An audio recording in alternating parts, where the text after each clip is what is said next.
ముఖ్యమంత్రి రేవంత్ రెడ్డి సొంత జిల్లా మహబూబ్నగర్లో కాంగ్రెస్ బీసీ నేతలు పదవుల కోసం ఎదురు చూస్తున్నారు. పదవుల పంపకాల్లో తగిన ప్రాధాన్యత దక్కడం లేదని, సొంత సర్కారు మీద అసంతృప్తితో ఉన్నారని తెలియవస్తోంది.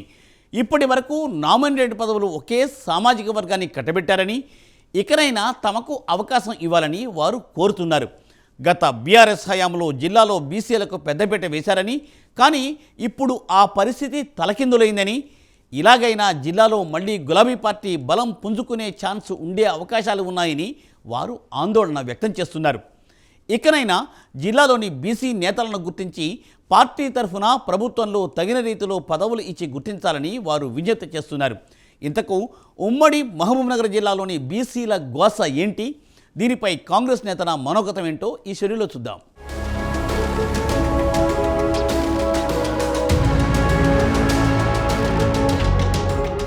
నామినేటెడ్ పదవుల విషయంలో ఉమ్మడి మహబూబ్నగర్ జిల్లాలో తీవ్ర అసంతృప్తి వ్యక్తమవుతోంది. పోస్టుల కేటాయింపులో సామాజిక సమీకరణాలను కాంగ్రెస్ ప్రభుత్వం ఏమాత్రం పట్టించుకోవడం లేదన్న విమర్శలు వెల్లువెత్తుతున్నాయి. కాంగ్రెస్ ను అధికారంలోకి తీసుకురావడానికి అన్ని వర్గాలు కలిసి పనిచేసినా ప్రభుత్వ ఏర్పాటు తర్వాత ఒక సామాజిక వర్గానికి మాత్రమే ప్రాధాన్యమిస్తున్నారన్న చర్చ జరుగుతోంది.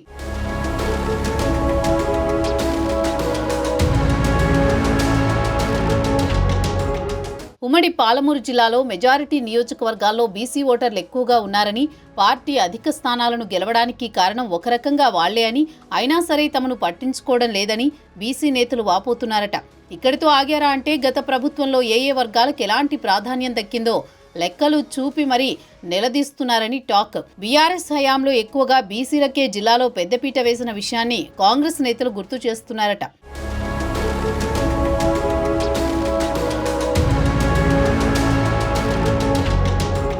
కాంగ్రెస్ సర్కార్ కొలువుదీరిన తర్వాత జిల్లా స్థాయి నుంచి రాష్ట్ర స్థాయి వరకు నామినేటెడ్ పదవులు పొందిన వారిలో రెడ్డి సామాజిక వర్గానికి చెందిన వారిదే హవా. బీసీ సామాజిక వర్గ నేతలు తీవ్ర అసంతృప్తి వ్యక్తం చేస్తున్నారని తెలుస్తోంది. ఉమ్మడి పాలమూరు జిల్లా నుంచి ప్రణాళికా సంఘం ఉపాధ్యక్షుడిగా మాజీ మంత్రి చిన్నారెడ్డికి అవకాశం దక్కింది.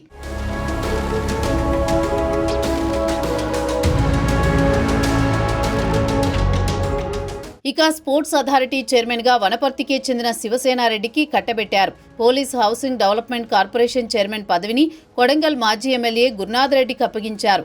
మాజీ ఎంపీ జితేందర్ రెడ్డికి ఢిల్లీలో ప్రభుత్వ సలహాదారు పదవి దక్కింది. వీటితో పాటు జిల్లా స్థాయిలో పలు కీలక నామినేటెడ్ పదవులను కూడా రెడ్డి వర్గానికే కట్టబెట్టారని కాంగ్రెస్లోని బీసీ నేతలు గుర్తు చేస్తున్నారు.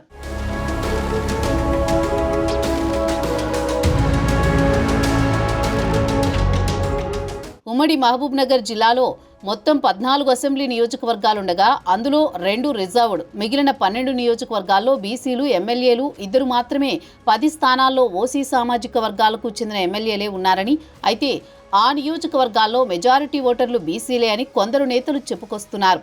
2 లోక్సభ స్థానాలను ఎమ్మెల్సీ ఎన్నికల్లోనూ రెడ్డి సామాజిక వర్గాలకే టికెట్ కేటాయించిన విషయాన్ని ప్రస్తావిస్తున్నారు.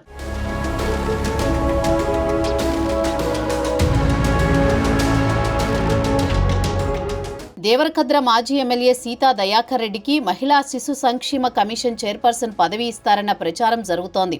ఇంకో పదవిని కూడా మళ్లీ అదే సామాజిక వర్గానికి సీఎం రేవంత్ కట్టబెడతారా అంటూ బీసీ నేతలు వాపోతున్నారట. పార్టీ కోసం పనిచేసిన బడుగు బలహీన వర్గాలకు చెందినవారు ఎంతో మంది ఉండగా అగ్రవర్ణాల వారిని నామినేటెడ్ పదవులు వెతుక్కుంటూ రావడం ఏంటని పార్టీ అంతర్గత సమావేశాల్లో ప్రశ్నిస్తున్నారని తెలుస్తోంది.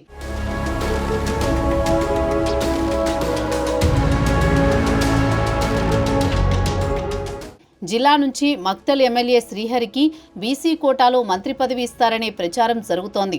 అయితే దీనిపై కూడా బీసీ లీడర్లు పెదవి విరుస్తున్నారు. ఆయన ఒక్కడికి మంత్రి పదవి ఇస్తే ఉమ్మడి పాలమూరు జిల్లాలోని బీసీలందరికీ న్యాయం చేసినట్టేనా అని ప్రశ్నిస్తున్నారు. ఆయనతో పాటు జిల్లా స్థాయి నామినేటెడ్ పదవుల్ని మిగతా నేతలకు ఇచ్చినప్పుడే న్యాయం జరుగుతుందని అంటున్నారు.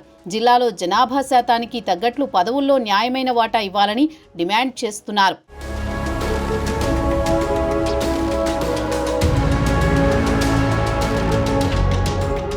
ఇక బీఆర్ఎస్ హయాంలో వివిధ వర్గాలకు దక్కిన ప్రాధాన్యాన్ని గుర్తు చేస్తుండడం కాంగ్రెస్ పెద్దలను ఇరకాటంలో పడేలా చేస్తోందని తెలుస్తోంది.